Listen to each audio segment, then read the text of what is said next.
which goes across the across London, East Midlands, and in Birmingham. Okay, now I'm just going to get my colleague to swap places with me and introduce her.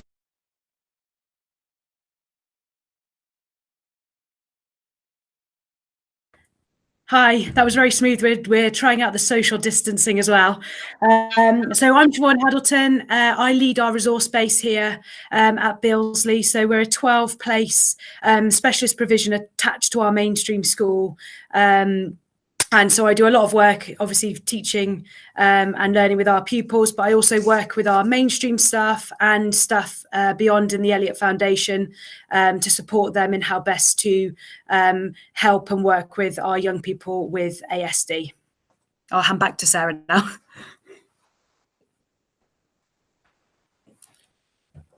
Okay, so we're just going to have a look at the overview, just to briefly introduce you to what we're going to look at today. So first of all, we're going to briefly introduce the research school. Then we're going to have a quick reflection on your current practice. And then we're going to look at the SEND EEF guidance reports and their 5 recommendations. And then Siobhan will take over at that point and talk about the strategies to put in place to support our ASD pupils. And that's the plan, the prepare, and the prioritise.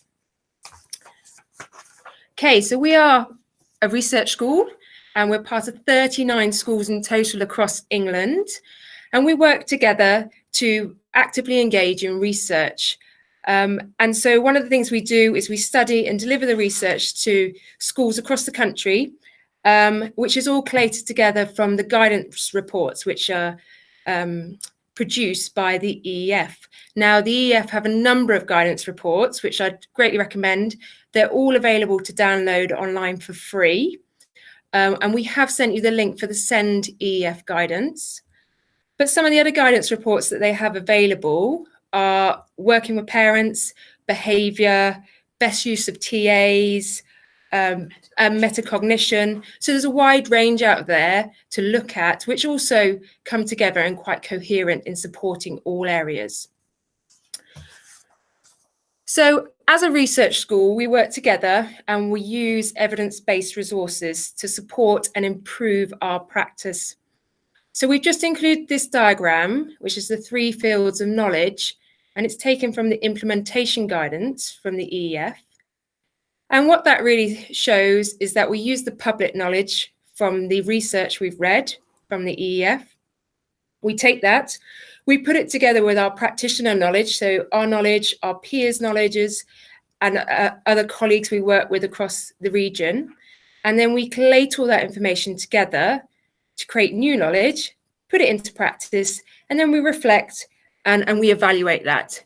Very much like that graduated approach that you often see in SEND, which we're recommended to do. And hopefully through this, we improve our practice. So really, I suppose the question is why we're here today. I think 12 months ago, we would have all questioned or couldn't even imagine us sitting here with this whole issue ahead of us of how we're going to get our pupils back into school in September, settled and happy. And so this webinar is to support and discuss how we can support not only our pupils, but our families to make sure that they're happy with the children going in and that the transition is smooth. I think it's important as well today to remember that transition doesn't just happen at the beginning of the year. Obviously, all these strategies today that we're sharing with you, you can use at any point during the year, whether it's a school trip or a change of classroom, a change of teacher. So hopefully this can help you in the long term as well as that short-term transition in September. So quickly, because I'm sure all of you, we are teaching to the converted already because you're here, you're listening. Okay, so all of you have already thought, right, what we're going to do in September. So I'm just going to give you 2 minutes just to think in your head what you're doing for September, so that as we go along through this webinar, that should help you to think about your practice that you're doing currently, how you might change it, or actually just tick that box and say, yeah, I'm already doing that. That's great. So I'm just going to give you 2 minutes to reflect.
Okay, so hopefully that's just given you a little bit of time to think about your current practice and how you're preparing for the children and their families to return to school. And we're just going to move on to a diagram that I really like in the SEND guidance report. And this really looks at how we think about the key influences that interactually affect pupils' learning and their development. So when we think of our pupils with ASD, we're thinking about them as real individuals and not just a child that has typical ASD traits. So it looks at the time, the personal characteristics, and the environment, and how all that influences and develops our children and eventually their outcomes.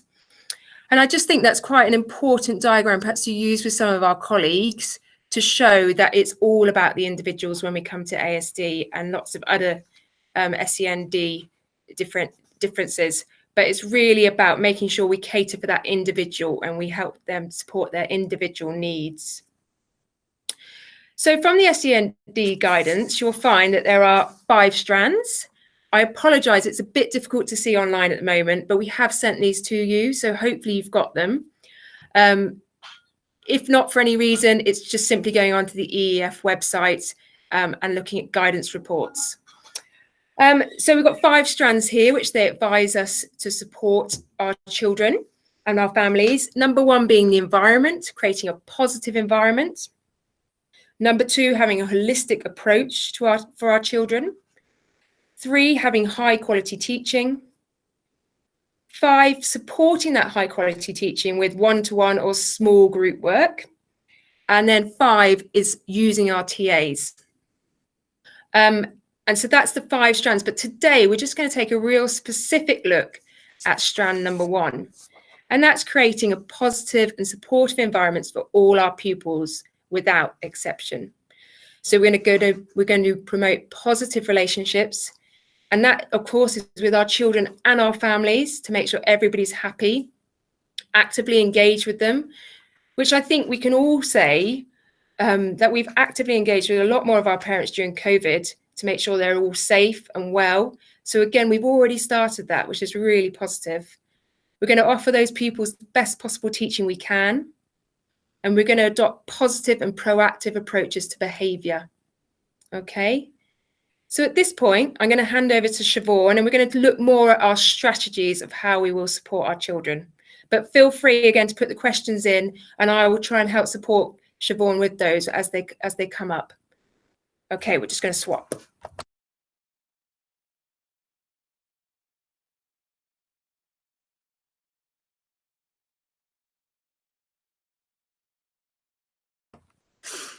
Okay, so as Sarah said, we're going to have a look at really how we're going to move from the situation that our children and young people are in at the moment to how we get them settled back in and working and learning and socialising in schools. So really for me in the resource base and when I'm working with our mainstream teaching staff and SLT, what we've talked about and discussed is about having a real individualised, personalised approach to this. And within that, it needs to be planned and it needs to be strategic. So that we know which children need the target and the focus and which families need that and how we can best deliver that. Because I'm sure as you think about the young people that you work with and the families you work with, you can think of, well, some things would work for some and some would work for others. So what I'm going to hopefully do is look at lots of different strategies you can use within that that might fit some of those pupils you work with. We've also highlighted that within that strategizing and planning, we also need to be adaptable and flexible, not only with the government, changing and developing their guidance for us in schools, but also when working with our families and our children, and that we've all agreed that this needs to be a priority, because we know that these young people who have ASD are going to potentially be more anxious, be more concerned about what's happening, and when they come into our provisions are going to need a lot of support to manage it positively. So for us, that's where the priority comes in. So we broke down the kind of thinking around how to present this to you by looking at the planning stage, the preparation stage, and then prioritising that within school and when they come back in September. So we're going to start with the planning. Now, what we've got are some videos which we've tried to get from different people. I apologise, it's the first time we've tried embedding videos in that we've taken. And obviously with the distancing that's required, some of them I'm worried might be a bit quiet. So if I can just ask you to make sure your volumes on your computer are up as loud as they can be, we'll give it a go. And again, apologies if this doesn't quite work. But the first person we're going to hear from is our assistant Senko from school, talking about how as SLT and the SEND and inclusion team, they are planning for our ASD pupils' return to school. So Sarah, if you can play the video.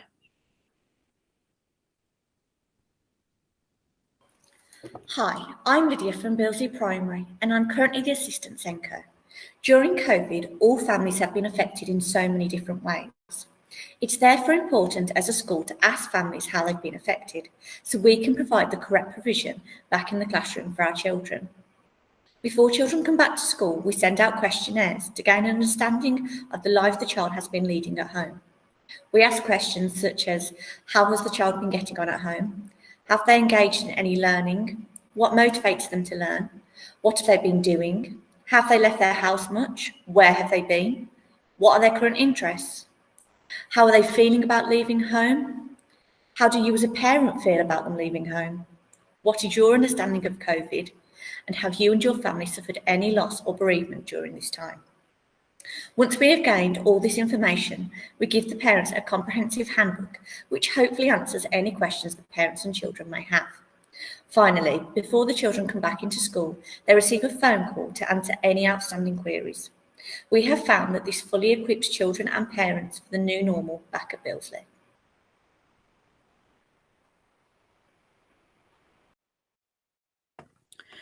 Okay, so as you can see, the first part of our planning really focuses on our families and rebuilding really and re-establishing those relationships that are so important to address their concerns, as well as giving them the tools to speak to their children about what's going to happen.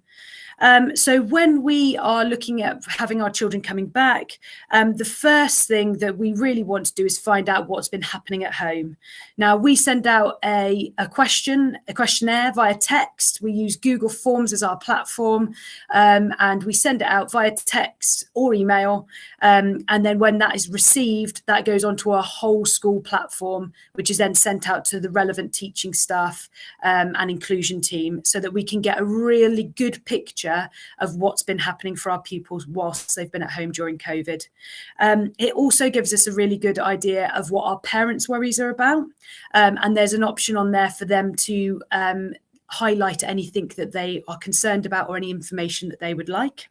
So that's our kind of blanket approach, if you like. We then follow it up, and I know from personal experience, I'm sure all of you do as well, that sometimes this is the bit where it can become a bit frustrating. And it can become a bit like you're running out of time because this is the bit where you have to chase it. And the importance of keeping trying to engage these families and speak to them, I cannot stress enough.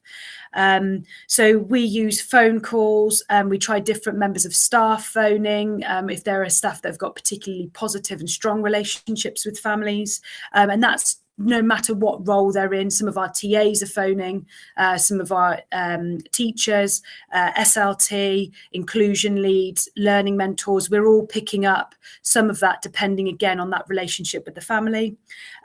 We've got some in the base. We use a program called Class Dojo, which basically sends like instant message. We use that a lot. We use text messages, and we've also set up some virtual meetings with parents and children, where we can discuss kind of as face-to-face as we can, anything that they're worried about.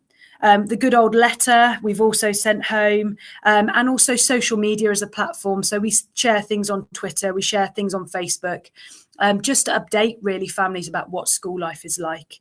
But anything just to try and re-engage our families, and develop get them to give us the information so that we can develop a really, really clear understanding of what's been happening at home. So once we've elicited that information as best we can, we then need to start planning and preparing for our children to come back. So the next video you're going to see is from one of our pupils. She does have a diagnosis of autism, but she actually works in our mainstream school. And she came back into school 3 weeks ago when our Year 6 bubbles were opened. So again, apologies if the volume is a bit quiet, because I had to record her 2 meters away. So my arms were outstretched, but we'll see how it goes. Okay, so this is one of our Year 6 pupils with ASD from our mainstream school, talking about the things she was really worried about before she came back to school. Okay, Sarah, can you explain to me what you were worried about before you came back to school?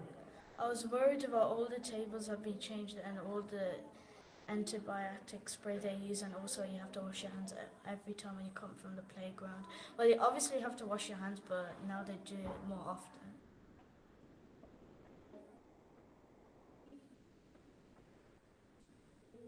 Oh, and when you go to the canteen, you don't sit there anymore. We sit in our class and eat. Okay, and what about being in the bubbles? How did you feel about that? Like, you can't go past people's bubbles. You can say hello, but you have to do in your distancing. Okay, is there anything else? Thank you very much.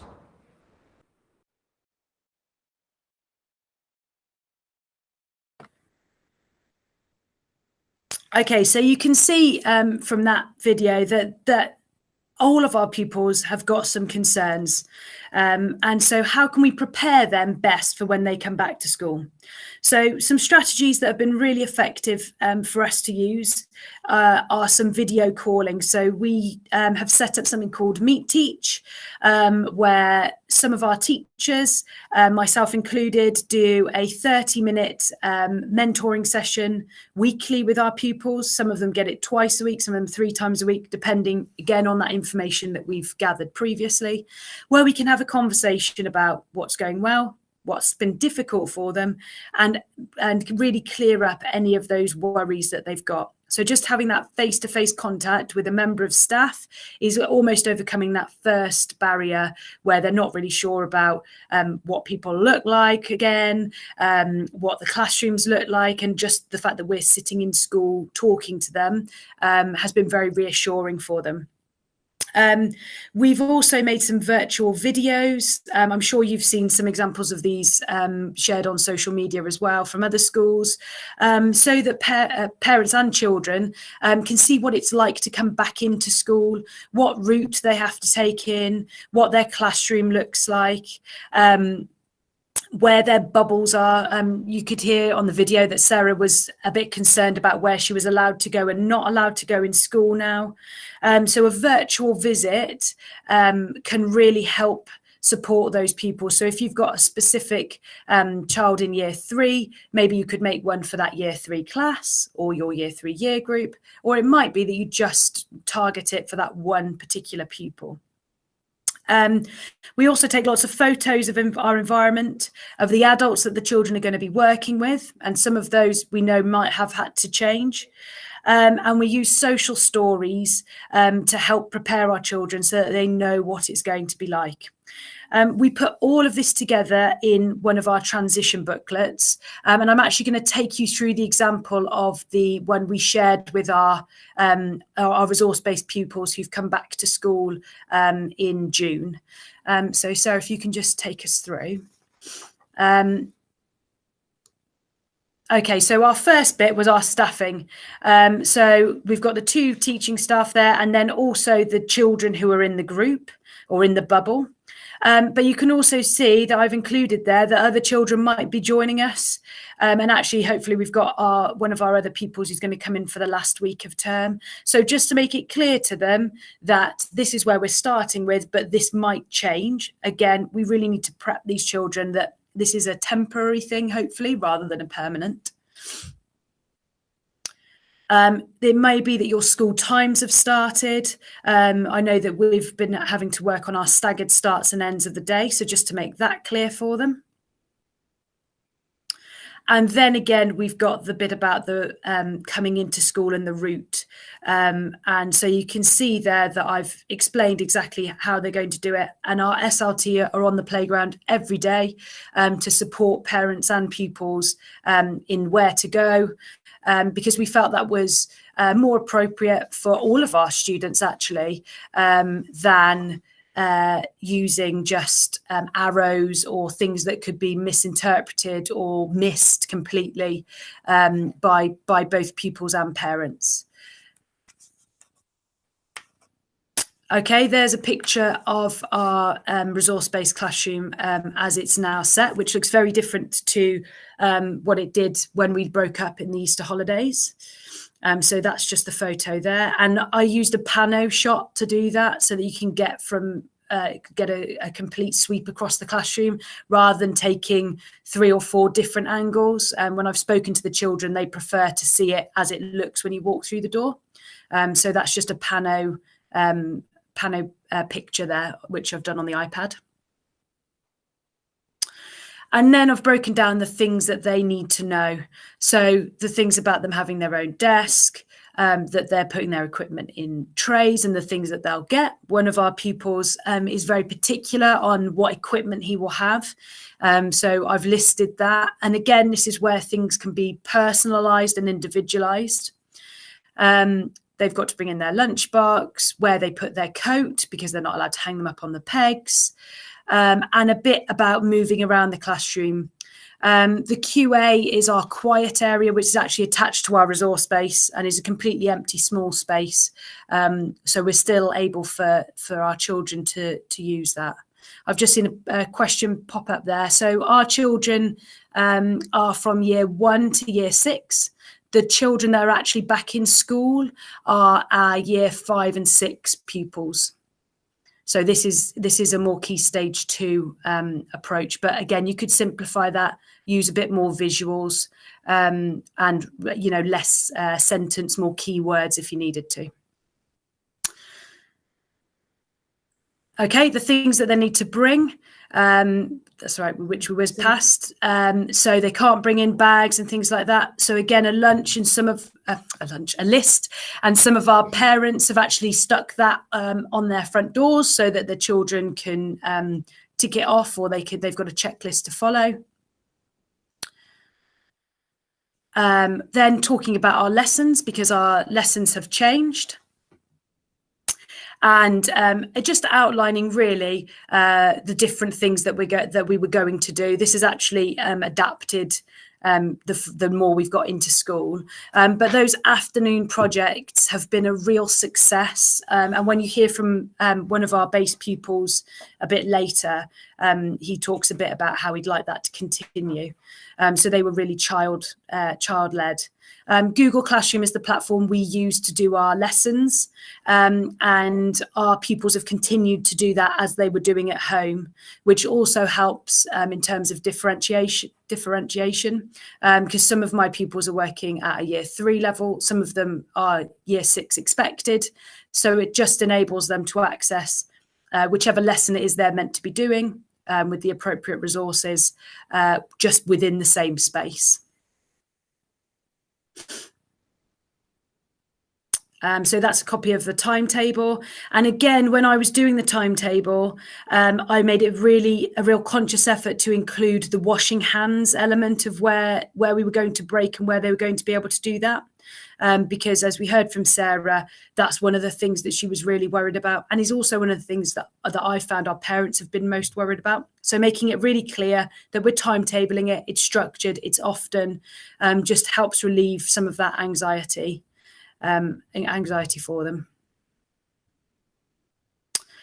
So that's a bit about our quiet area, which I explained a little bit about again, just making it clear that there's no bean bags or blankets or any of the soft toys that they might have been allowed, and that we will wipe the space down after it's been used to make sure that the next person can use it. So again, just keeping in mind that anxiety that they might have. The toilet was also a great question from some of our children. Which toilet were they allowed to use? And when we initially planned out our whole school bubbles, we were meant to be using a girls' toilet, where they were kind of didn't really matter because it was only going to be the boys. But our resource-based children actually really couldn't manage that. They were quite upset at the fact that even though they were the only ones using that toilet, it wasn't the toilet for them. So we had to rework that and find a toilet that actually that they could use that didn't cross bubbles. So that's another thing just to bear in mind, these little small details that perhaps to us as adults we overlook because we're looking at a whole school approach if we're SLT, but also even as adults and teachers and middle leaders, to us it might be not a big deal because it's actually just going to be the toilet they're using, but for them it was a real sticking point that they found really difficult. So we actually had to change that for them. Okay.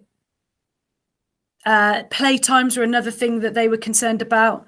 So again, they're all assigned play areas. It was clear that we could only play with each other, and that they weren't allowed to use any of the climbing frames or the trim tracks or any of those facilities. And then we sent a picture of the play area, which is our lovely garden space. Again, you heard Sarah mentioning about lunch. So just a slide to explain to them about lunches. And then refreshing them about the rules, because we're all aware that our children have been out of school for a very long time. These are our resource-based rules that we wrote at the beginning of the year, and using zone boards and losing 5 minutes of free time are things that we've used for a good couple of years now. So they're very familiar to our children. And so when me and my colleagues were thinking about how to best manage and support our children in terms of making behaviour choices, we thought it was best to stick to what we already were doing rather than to change it. And we'll look a little bit about at the behaviour guidance, but really it's about tweaking things or maybe managing our expectations as opposed to changing things completely, particularly for those students with ASD, because we know that actually the routine and the knowing what's going to happen can really support them in terms of feeling worried and anxious. So then we talked about safety. So again, you can see these are all the things that we're doing with them. And then we wanted to address about illness and what would happen if somebody said that they'd got symptoms of corona. And we felt that actually the children all know that this is happening out in the world. So we felt like not addressing it would be the wrong thing. So we tried to really simplify it for them and to make sure that it didn't sound very scary, even if they were the child who felt unwell. but it does explain clearly exactly what would happen. And again, that was really key for our parents too.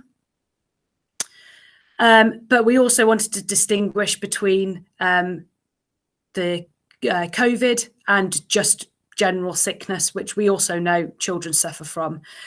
So we also wanted to include the difference between those two things for our children and again for parents too.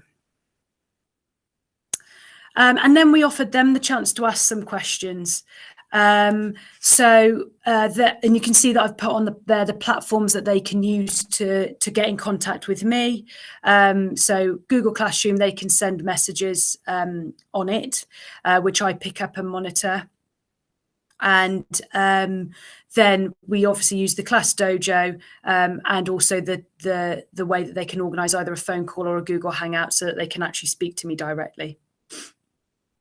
And we provided them with a space to write their questions down and also record the answers. And again, although that might seem a bit tokenistic, we felt that actually because we're not there to do our transition with our pupils, they could write questions down once they've spoken to with their parents through this booklet, and then they don't forget it, and they can record the answers down underneath them, and then they've got that reference point to come back to. Again, just to relieve that anxiety on a Sunday night before they come back to school on a Monday, or on a Monday night when they come back on a Tuesday. They've just got that reference there. Finally, they were given a calendar so that they can start to count down things. This is actually taken from our last year's transition booklet, so apologies about the date, but I wanted to include it in because when we send out our booklets for our September return to schools, they'll have that there. And some of them do print it off and stick it on the wall and cross off the days for when they're coming back. So they've just got that another kind of countdown to when that's going to happen.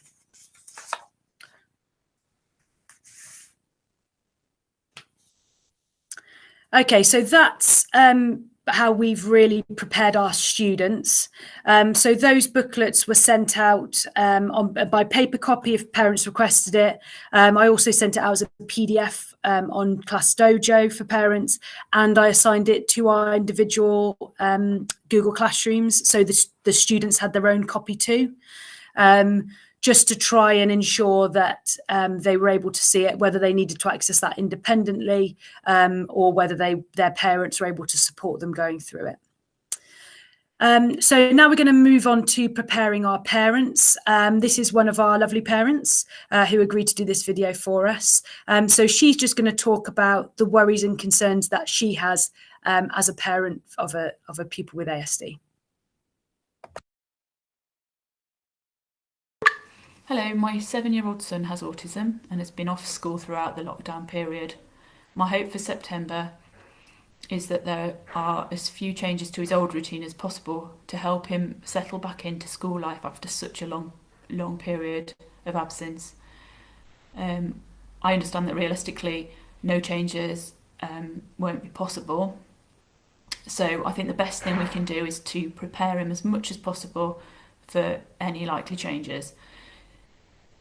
There's two things that can really help us as parents for that. The first thing is communication from the school.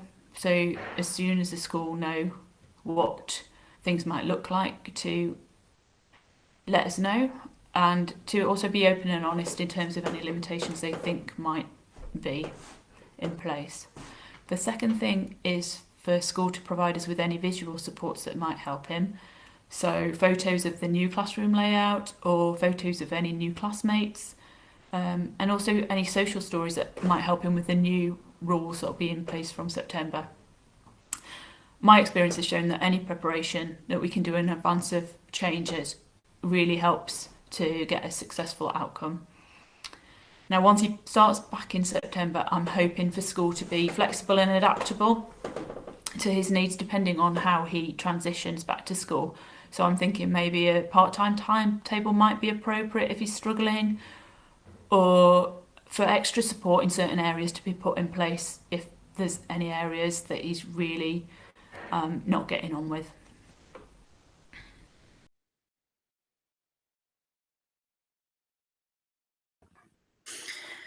Okay, so we can see from that despite the meme that I've chosen for this slide, actually our parents are really concerned and worried about what will happen when children come back to school. So those transition booklets that I've just shown you an example of also can be really beneficial for parents too, and offers them a bit of a safety blanket to talk to their own children about what school's going to be like. Other strategies that we use to share with our parents is that we share our timetables. Now, I only ever share my first week timetable because I'm very clear that that's normally a transition back into school anyway. And then we continue to share our timetable for the first half term until it's really cemented into the routine that we're going to be following. Again, we share our knowledge organisers. So the topics that we're going to be covering, we share with our parents then. So that includes English, so writing, maths, and also whatever our topic is that we're going to be covering in our curriculum subject or science, just to give parents an idea of the things that children will be learning when they come back into school. But there's also the element of preparing them for what school's going to be like, you know, in this COVID time. And so again, I refer you back to that transition booklet really. And you might decide that you actually want to tweak that and put a bit more information in for your parents. But the most important thing I would say that we've found, and we work very close with our parents, is that honesty that Joe talked about, and really being clear about in terms of a risk assessment, in terms of ensuring the well-being of our students and their emotional well-being. Really thinking about and working alongside parents to develop a timetable or an approach that's going to work for them. And again, that's where that priority comes from, that prioritise that we've referred to in the title of this. These students are going to need our help and our support. And we've really, really got to think carefully about how we're going to manage that, and whether, like Joe said, a staggered start or a slower transition enables staff to appropriately do that and have that successful start back to school that we so desperately want for our students, and to build in gradually. We will be checking in towards the end of our summer holidays as well, just to make sure that everything's okay, and using some time during our inset days when we come back to school to make sure that we've got contact, and to make sure that everything's okay and that people are feeling all right, and again to kind of try and relieve our parents of any anxiety that they've got. And refer them again back to some of the resources we may have already sent, because that is another thing that happens with the best will in the world. We send lots and lots of stuff out at the end of July, and then our parents have forgotten about it by the middle of August because they've kind of gone, oh, I'm not going to mention that yet. So it might just be simply a case of resharing things, and then talking about specific elements with those parents that need it. So again, another individualised approach.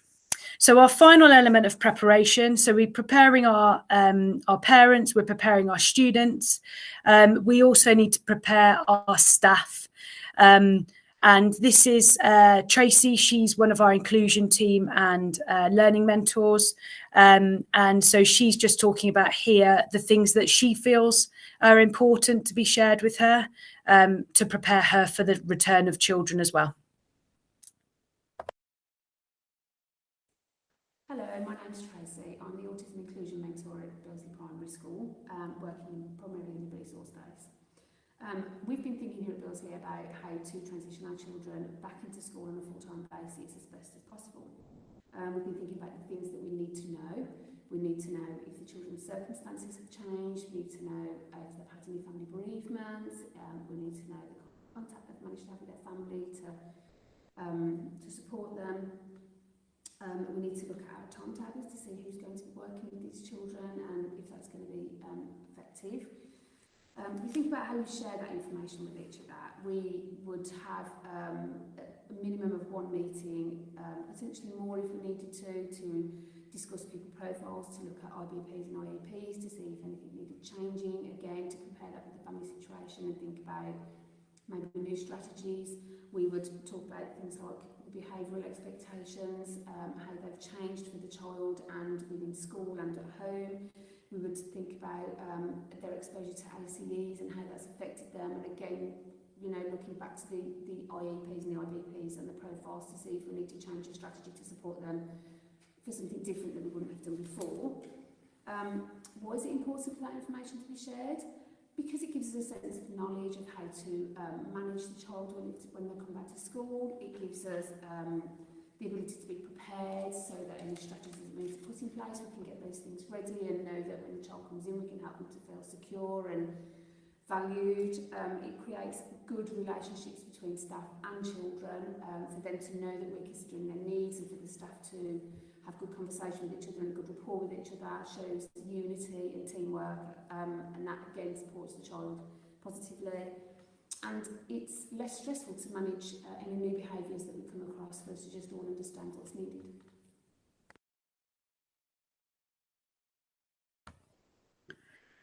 Okay, apologies for those of you who couldn't hear that. But basically, what Tracy was saying was that it's really, really, really important for everyone who's going to be working with that young person to be prepared, so that they know what to expect, so that they've got the information about what's happened with the pupil over the holidays and the time that they've been away from school, but also to know the strategies that are going to be implemented and used to help support that child when they come back into school. And I can't emphasize enough preparing and working with staff at all levels again with this, particularly for those more challenging students, but everybody at every level needs to be very clear about what strategies and support is being put in place, and why, and how that's going to happen, and who is going to take responsibility for the different areas of support that's being offered. So the key way that we do this at Billesley is we use a pupil profile. So our pupil profile, you could go on to the next one, then you can see it. So the pupil profile, next one, so this is an example of one of our pupil profiles, and it breaks down, it's one page of A4, and it breaks down lots of different information about our pupil. If you can go back one. So these are the headings, and you can see that we talk about their general academics, but we also talk about sensory needs, their strengths and skills, which is a real important thing to think about, particularly when you're talking about de-escalation strategies or support there. How to engage in learning and participation, and support in unstructured times. As well as their health and medical, which again is obviously could be really important, particularly for those asthmatic children and other higher risk pupils as they come back. So those are our headings, and as you can see, it's just one side of A4. We purposefully make sure it stays at one side of A4, first of all because it's more accessible for everybody, but also it really makes you think about those key parts of information that you need to include. So those pupil profiles go out. We also might sit and have a meeting about the student before they come back in, and that may just be as a team. It may be that I support in another year group about a pupil. It might be actually that we've highlighted them as a student that's going to need a lot of support, and there might be a member of SLT present on that as well, or the inclusion team. So we think about our individual pupils. Alongside that, we also think about those children who may need a behaviour plan. And if you go back one, this is our positive behaviour support plan. And what we've tried to do here is think about our behaviours of concern as they were, and what our aims are. But then what we've done is we've looked at proactive strategies, but that are specifically we're able to use with social distancing in place for staff and for pupils. And the same with the reactive reactive strategies there, those de-escalation strategies. How can we manage that with still bearing in mind our COVID-19 situation as it stands? So that's what one of our behaviour support plans looks like. And again, that's shared with as many people as need to see it. And is also done in a child-friendly way as well. So somebody was talking about rules, and that might be where you're talking through their behaviour plan and you're talking about individual rules or strategies that you're expecting from those students that could be brought in then.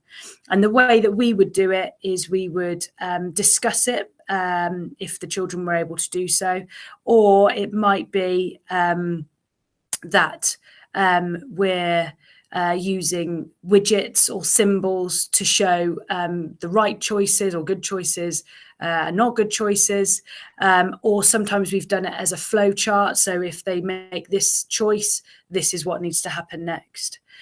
So that's where I'd probably bring in those individual rules there.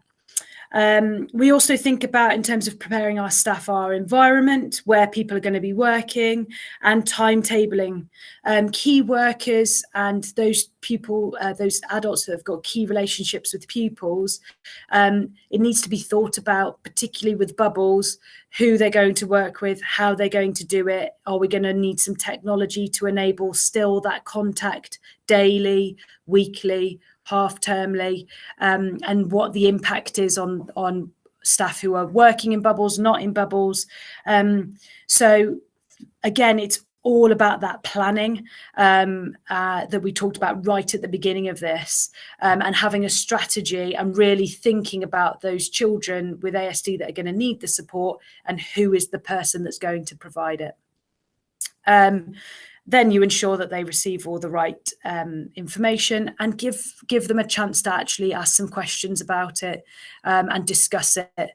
There's been many times where I've sent out an IBP or a pupil profile with the best will in the world, and a teacher of 30 has forgotten to open it and has been inundated with emails, and actually they haven't seen it. Or they haven't quite read it or paid enough attention to it. So again, it's that preparing and planning. How are you going to ensure that that's done properly and professionally before the children come back? Okay, if we whiz back through. Okay, so this is one of our ASD pupils from the resource base. And now we're really talking about our prioritising. What are we actually going to do for those children when they come back to school? So Shai's already in school, and he's been in with us for quite a while. But I asked him about what he'd like school to be like in September. Okay, Shai, can you tell me what you would like school to be like in September when you have to come back? I would like short lessons because there hasn't been normal school in a long time. And practical fun lessons like making through art and building a worry and learning about worms. I like to have some time to relax when I come into school and tell the teachers how I'm feeling. Use a computer because it's quicker to do work, and I want to keep having lots of breaks and time to talk with my friends and go outside. Awesome, thank you.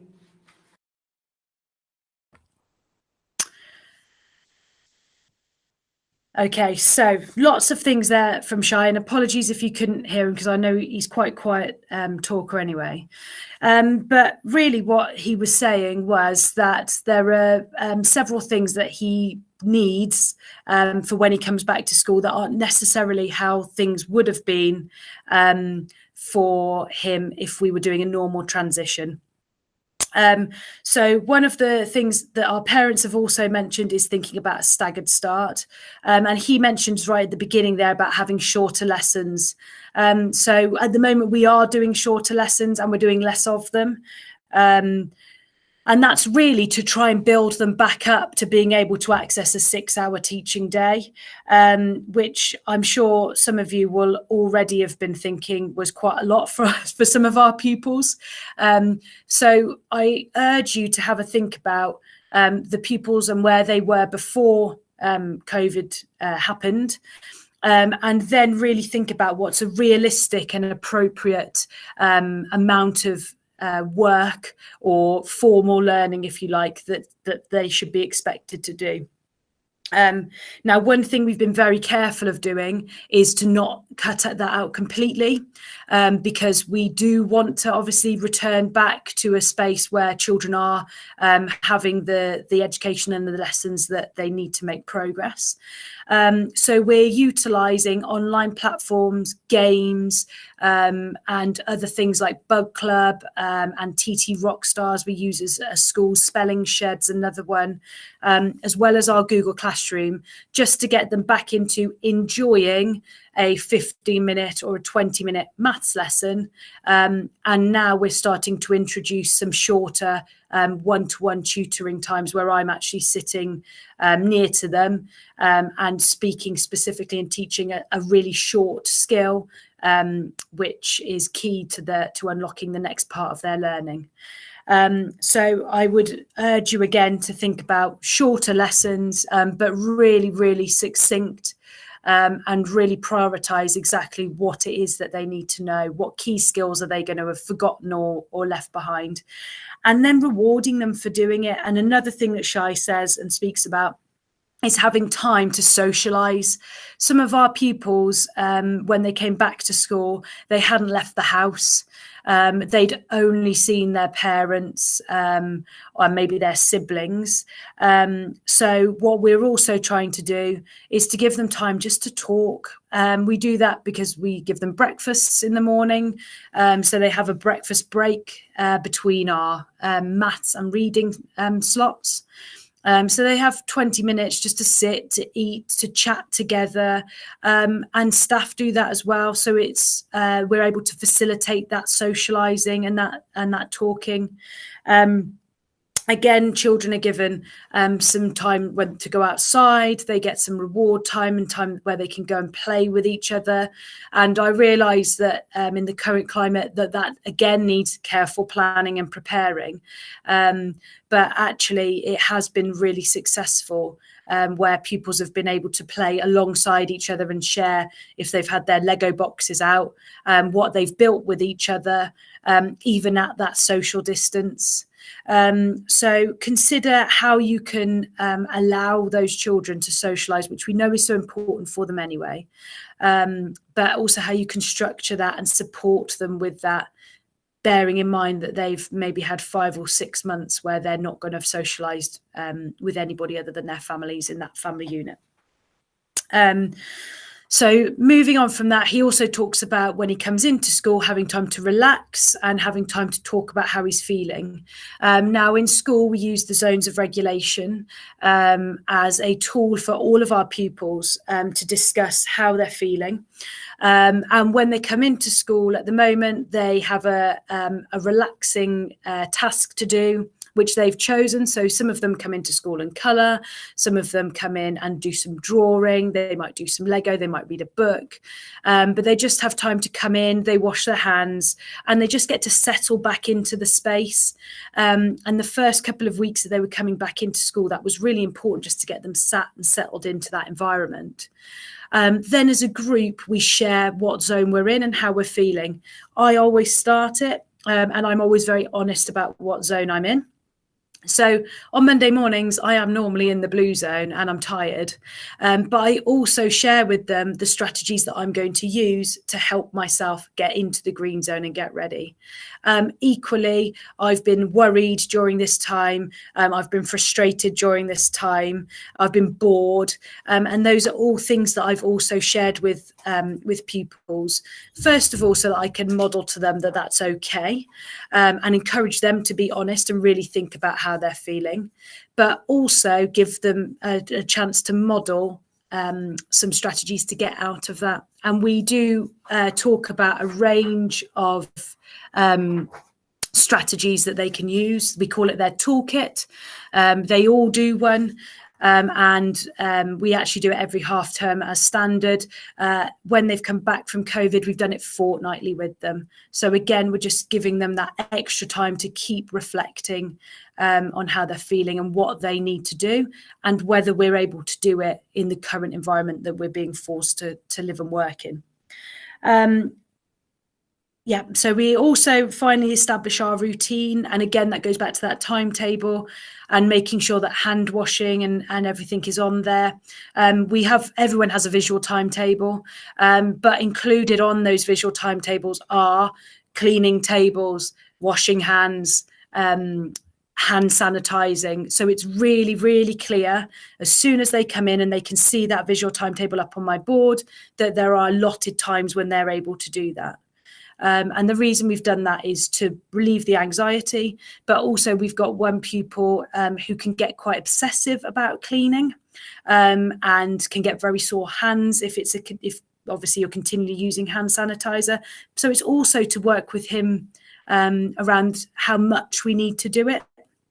And when it's safe to do it, and when it's appropriate to do it, and having that on a visual timetable for him has really eased that worry that he won't be able to do it, and he won't be able to do it enough, because we can clearly say after each session we're going to give him the chance they're going to be hand sanitizing or hand washing. So those are things that I'd urge you to include on your visual timetables for those pupils. Just to be really clear, it will make your timetable ridiculously long. I've got a morning and an afternoon row now, but I feel it's kind of worth it for our pupils and what they need. We also are going to start using this in our mainstream. We already use the visual timetables, but hand washing and breaks are also going to be included on those timetables too. So it's not just for our ASD students. Finally, we're giving them the chance to talk about COVID, to talk about what they've been through, what their experience is. We're looking at different stories and texts we can use. Some of our students are very clued up on the facts and the figures. So we're directing them to safe places where they can go and find out that information, like Newsround, and CBBC is a great resource for that. And we're sharing that with our pupils. We're also talking as staff about the CPD we need. We're taking advantage of our Ed Psych, who's going to do some grief training with all of our staff next week. And we're looking at what we're going to do in terms of our whole school inset to support everybody for the preparation of in September when everybody comes back. And that will be specifically linked to ASD for our mainstream pupils, as well as obviously what we're doing in the resource space. I am very aware that I've now hit 2 o'clock. I was planning on talking next just about some of the behaviour guidance. So I'm more than happy to stay on, probably take me another 15 minutes. But if you obviously want to leave us now at 2 o'clock, then thank you very much for attending. I hope I've answered some of your questions. And Asima will be in touch with any of the resources and things that we've provided. So as part of our research school work, not only have we looked at the SEND guidance report, but we also look at the improving behaviour report. And this is broken into 6 strands, with the first 4 being proactive and the 5th one being reactive. And the one that underpins it all is consistency. Again, this is where we're really thinking about and talking about preparing our staff and prioritising how we're going to support our pupils when they come back from school. This is also free and downloadable from the EF site. So I'm going to focus just on 3 of these. So if we can move on to the first one. And this is all about knowing and understanding your pupils and their influences. So again, this really looks at getting that information to start with, to building up that relationship when the children come back into school. And there are some really, really simple strategies that the guidance looks at that don't involve loads and loads of training, but really help to build those relationships quickly, which enables us to effectively support our pupils. One of these is the 10-to-2 model. Now, what that is 2 minutes spent every day by a child's key worker or teacher. So 2 minutes every day for 10 days, talking to them about anything positive, not academic related, not about work, just about them. And what this really does is enable you to get to know them really well, and probably quite a lot about Pokemon, if they're anything like the children that I'm working with at the moment. But it gets you to actually talk to them, and lots of the discussion that we've had in these 2-minute chats that we do over lunch, over breakfast, out on the playground, when they finish their work a bit early, just really reveal an awful lot about what's happened with them. But it also really starts to build or rebuild that relationship with them, and gives you some ideas about things that might support you best to engage them in learning, things that they're really interested in, and might help in terms of any token boards or anything like that that you might want to use. We also have a school policy of having a greeting on the door, and that hasn't stopped because of COVID. They've obviously been filtering in different spaces in different ways, but we make sure that we're on our classroom doors. We make sure that we say hello to them and have a chat with them, and that they're okay as they're coming into school. Another really simple thing to do. And the final one is the EMR strategy. So that's establishing, maintaining, and then restoring. And that's really for pupils who might be struggling with the changes. And so once you've established that routine, probably by doing the 10-to-2 model, or by using some greetings, or just having that time for free time and discussion, once you've established it, you can then maintain it by doing those strategies. And if there is an incident that happens, you're able to restore that effectively. Okay. So the second strategy is all about teaching learning behaviours. Now, we recognise, obviously, that pupils have spent a long time out of school. Some of them have been more successful than others at accessing remote learning at home. And so what we're really going to focus on when our pupils come back into the resource base is re-establishing those learning behaviours. So actually, what is it that they need to be doing during a lesson to ensure that they're engaging in it, to ensure that they're understanding it, and then to ensure that they're actually completing the task and then reflecting on it. I'd point you in the direction of the metacognition guidance here if you're interested in learning behaviours. But what we tend to do is when we're doing a lesson, we explicitly teach them.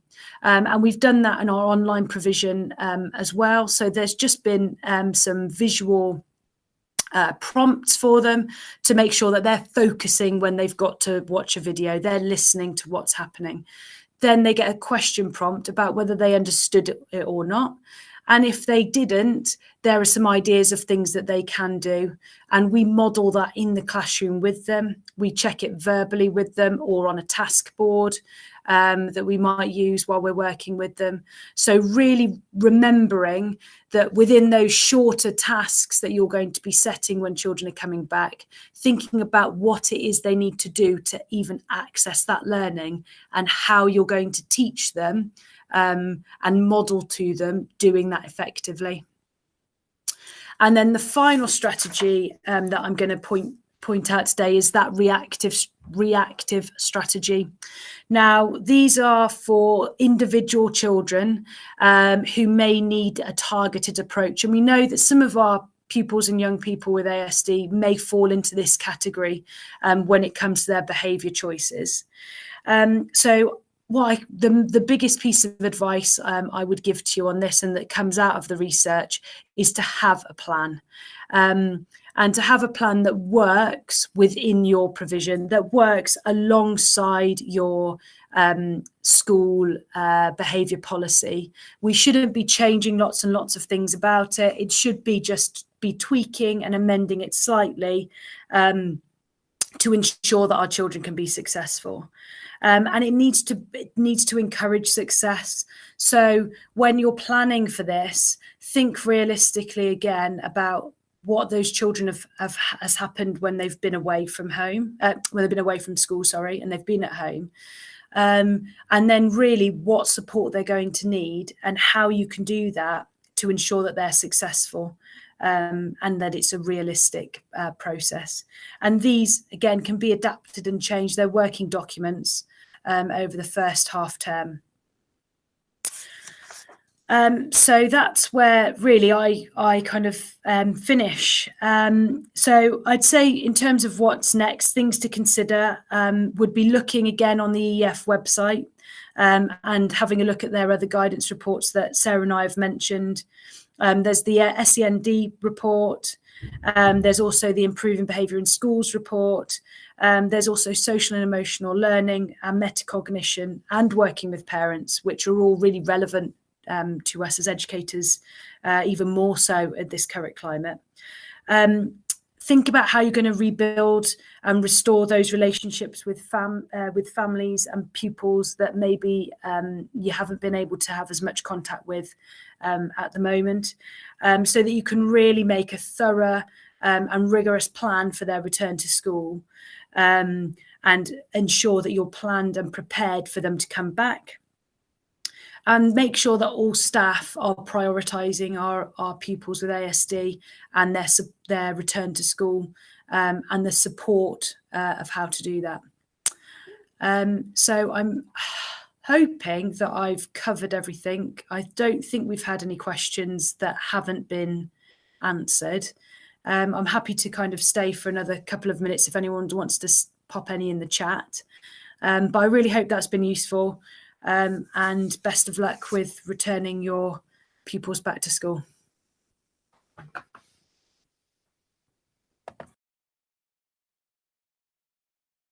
Thank you.